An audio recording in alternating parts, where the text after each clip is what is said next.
On DC News Now, Maryland Senator Chris Van Hollen back on U.S. soil after a face-to-face meeting with Kilma Abrego Garcia. We're live at Dulles Airport with an update from the senator.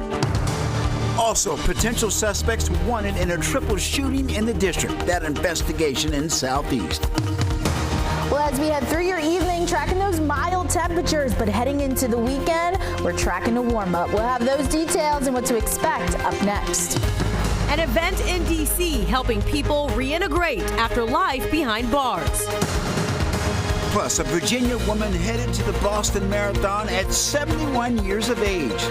Why she says the race is about more than just a medal.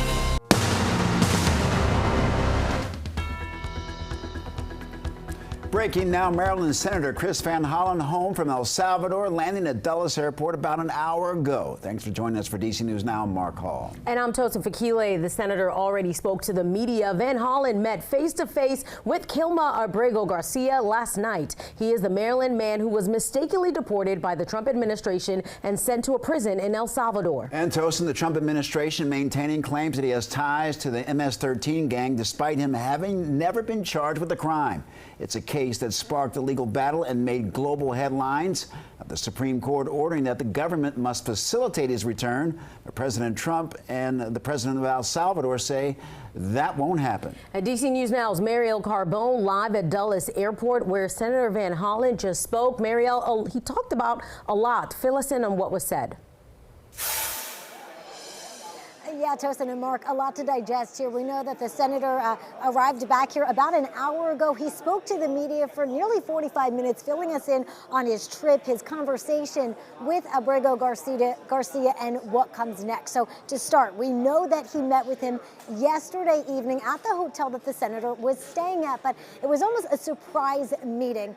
Van Hollen arrived in El Salvador on Wednesday, and on that day, he met with the vice president of El Salvador. He requested a visit with Kilma Abrego Garcia and was originally denied a meeting. The next day, on Thursday, the senator drove out to the prison that we've been told he is being held at, CCOT, and driving up there, he was turned away by armed soldiers, saying he would not be able to meet with Garcia at that time. On Thursday evening, as the senator was preparing to actually get ready for his flight to come back to the United States, he was contacted and told that he could and would be meeting with Garcia at the hotel he was staying at. So Garcia was brought to him and they were able to sit down and have a discussion. That was the main focus of the senator going to El Salvador to check on the well-being of Garcia. So a little bit about the actual conversation that they had. We are told by the senator that Garcia said he is worried about his family. Thinking about his family is all that's keeping him going. They also spoke about Garcia's 5-year-old son who has autism. The son was actually in the car when Garcia was originally pulled over. As far as what Garcia knows, he says he was originally taken to Baltimore when he was detained last month and eventually was loaded onto a plane with other people. They couldn't see out the windows. They didn't know where they were going until they landed in El Salvador, and they were all taken to prison. He says at this point he's not afraid of the other prisoners that he's being held with, but really just traumatized about being in CCOT in general. And what we're also learning is that Garcia is actually not even being held at CCOT anymore. He was transferred about a week ago to another prison. That was about 9 days ago. He says that the conditions are better there, but he hasn't had any access to any news from outside of the prison, no ability to communicate with anybody.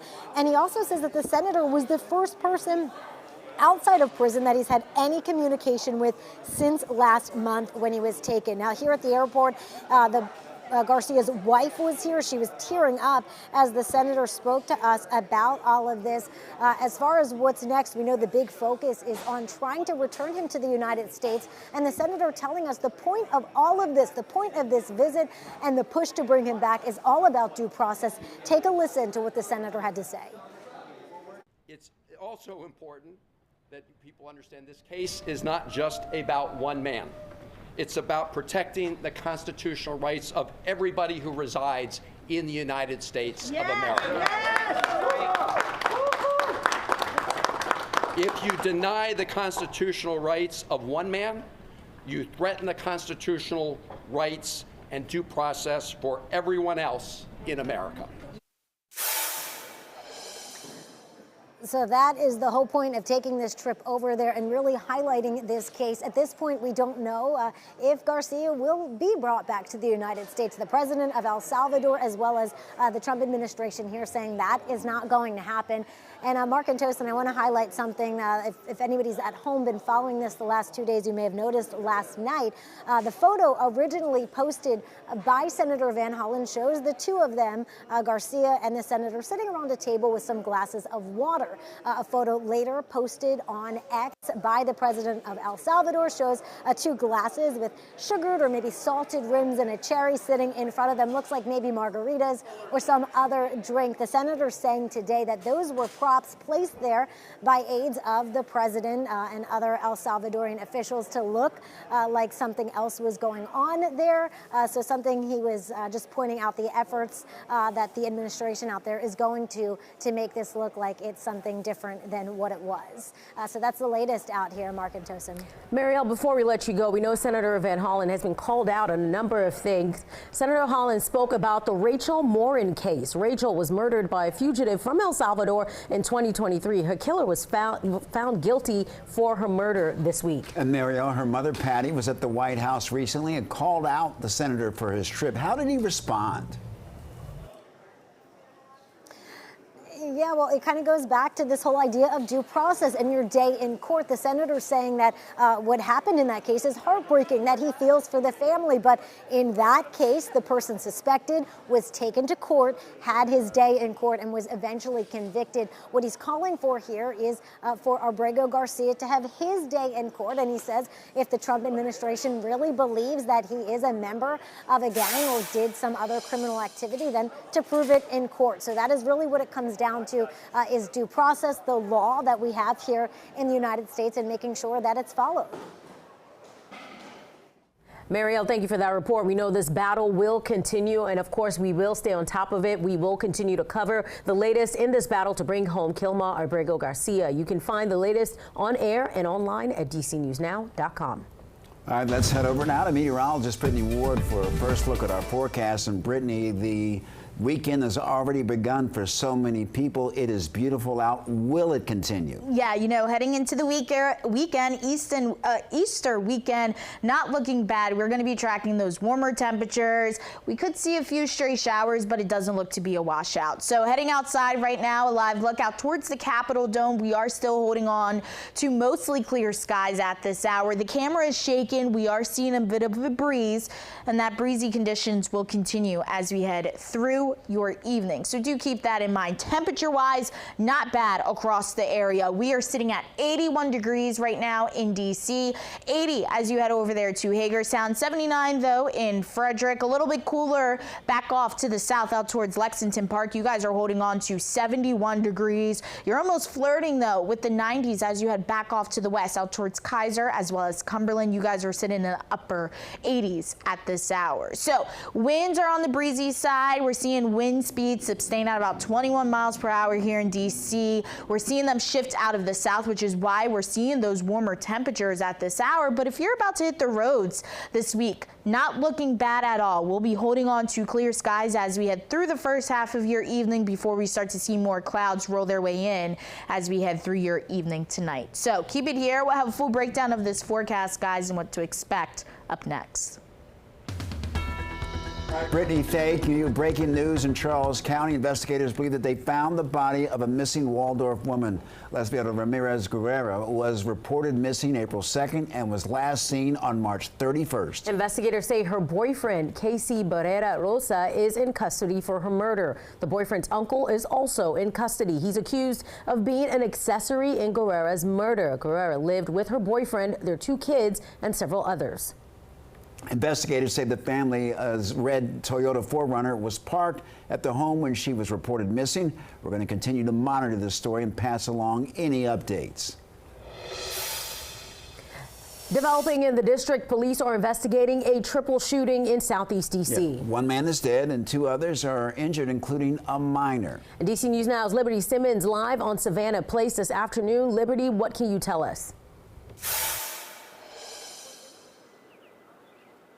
Well, Tosin and Mark, we know that 2 victims are right now recovering at the hospital after this shooting. And this is Congress Street Southeast and Savannah Place Southeast behind me, where you can see officers have it blocked off as they investigate. Now, we spoke with one man who wouldn't go on camera, but told us he heard 15 gunshots. Metropolitan Police say 7th District officers responded to this shooting just before 12:30 this afternoon. It happened in the 1300 block of Congress Street Southeast. When they got to the scene, they found 2 adult male victims and 1 juvenile victim suffering from gunshot wounds. The juvenile and adult were able to transport themselves to the hospital for treatment.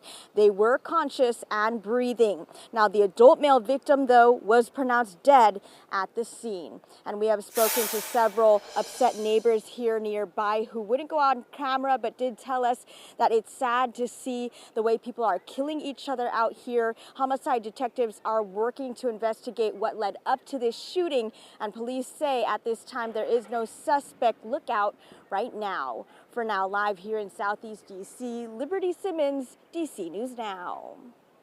All right, Liberty, thank you. An investigation right now into a crash that killed a minor on BW Parkway. 3 other people and 2 adults were injured. It happened just before 2 this morning near Route 197 in Prince George's County. Police say that 2 cars were involved.